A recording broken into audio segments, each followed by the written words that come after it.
El moll de Barcelona forma part del paisatge portuari des de finals del segle XIX, quan el Port de Barcelona va realitzar la seva primera gran ampliació en direcció sud.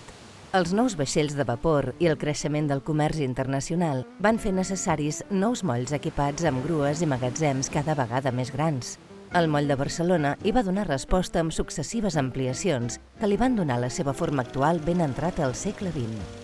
La part central del moll es va omplir de magatzems dedicats al tràfic de mercaderia general, mentre al seu extrem es va ubicar l'estació marítima on amarraven els grans vaixells de passatgers que connectaven Barcelona amb la resta d'Europa i Amèrica.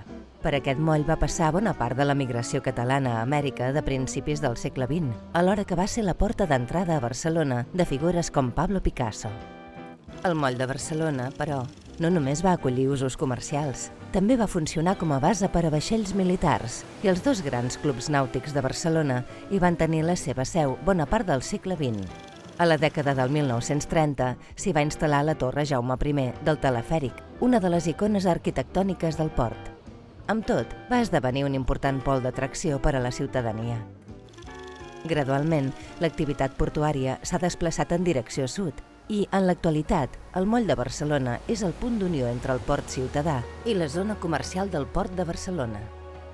Ara, aquest moll s'obre a la ciutadania i ofereix un nou espai per a l'oci i la cultura i apropant la ciutat al World Trade Center.